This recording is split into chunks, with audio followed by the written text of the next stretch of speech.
دا یوه خورکۍ سوال کوي، وی زه د چا خوښه یمه او دغه هلک لکه زړه دی، خو دغه هلک د مور زړه نه دی. نو وی داسې وظیفه ماته راکئ چې هغه مور یې راپسې راشي او زما دپاره د خپل زوی رشته وغواړي، د خپل زوی دپاره زما رشته وغواړي.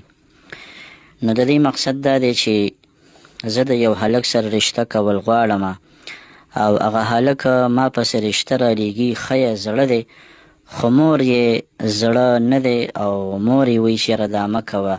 نو دا وایي چې داسې وظیفه راکړه چې دا مور یې راضي شي او مور یې مهربانه شي او ما پسې راشي او زما رشته هغه وکړي. نو د دې دپاره خو موږ چاته وظیفې نه ورکوو، ځکه چې هر کله یو هلک رشته کوي نو شریعت هغه ته دا وایي چې د مور او د پلار سره مشوره کوه.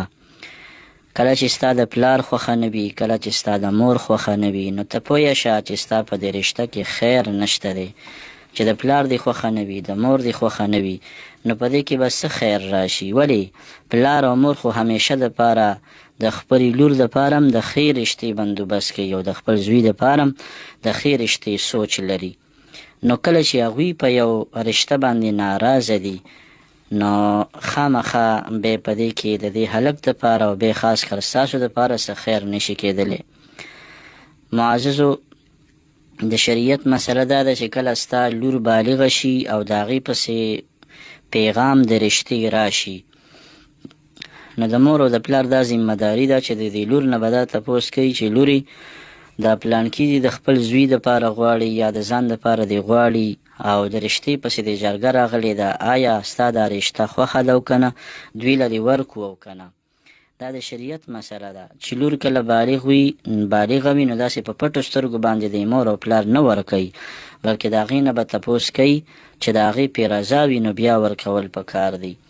داسې یو هلک چې بالغ شي او مور پلار ورله یو ځای کې رشته کوي، نو خامخا به هغه ته وایي چې یاره په پلانکي ځای کې دا رشته ده، که دا ته کې او ستا پې رضا وي، ستا خوښه وي، نو دا به درله موږ وکړو. نو که هغه پې راضي و خو ټیک ده، او که هغه پې راضي نه و نو بیا به دا رشته ترکولی شي او دا به پرېښودلی شي. خو داسې هم نه ده چې جینۍ به هم ګینې بیا په خپله خوښه باندې لګیا وي، د ځان دپاره به رشتې غواړي، او هلک به هم په خپله خوښه باندې لګیا وي او د ځان دپاره به رشتې غواړي. داسې هم نه ده.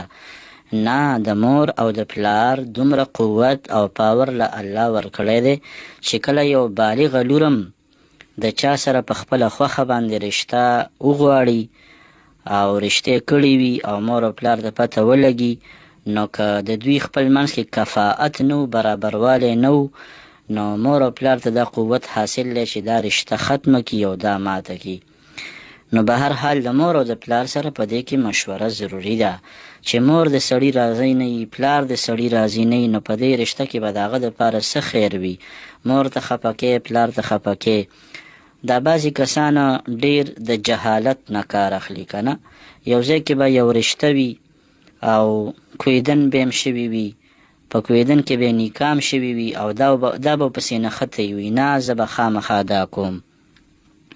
هلکه هغه واده شوي، هغه منګني یې شوې ده، کویدنې شوې ده، هغې باندې دعا شوې ده، هغه د چا په نوم باندې کړې شوې ده، د هغې نه ټول خاندان خبر دی، د هغې نه ټوله علاقه خبره ده. دا جاهل به لګیا وي، نه دا به زه خامخا کومه. اگر که بل ورسره کویدن کړې ده، اگر که بل ورسره منګني کړې ده، اگر که د بل لپاره پې دعا شوې ده، اگر که د بل په نوم باندې شوې ده، خو زه به خامخا د دې سره رشته کومه. نو دا جهالت دی، دې جهالت نه ځان ساتل پکار دی. بس وی ان نصیب یصیب، هر سړي ته خپل قسمت وررسي. الله جل شانه چې په تقدیر کې ستا دپاره د کمې رشتې فیصله کړې ده، نو هغه رشته به خامخا ستا کېږي او هغه رشته به نه خطا کېږي او هغه به ته بیا خامخا کې. الله جل شانه چې ستا دپاره د یوې رشتې فیصله نه وي کړې، نو که ته ځان هم مړ کړې که نه، دغه رشته دا ته نشي کولی. دارنګې بعضې زنانه خوریانې، هغوی به د دې پسې نښتې وي، وی نه زه به د پلانکي هلک سره رشته کوم. او وی چې دا رشته نه که نه، نو وی ما به یو ځای کې مور او پلار واده نه کي. وی زه به په کور باندې زړه شمه، خو زه به خامخا دغه هلک کومه. نو دام جهالت دی ستا دپاره چې د کمې رشتې بندوبست الله کړی دی او په تقدیر کې کومه رشته وي، نو دغه رشته به خامخا تا ته در رسي. چې د بل چا پکې قسمت وي، نو هغه به هغه ته ور رسي، او چې ستا په کومه رشته کې نصیبه وي او قسمت وي، نو هغه به تا ته در رسي.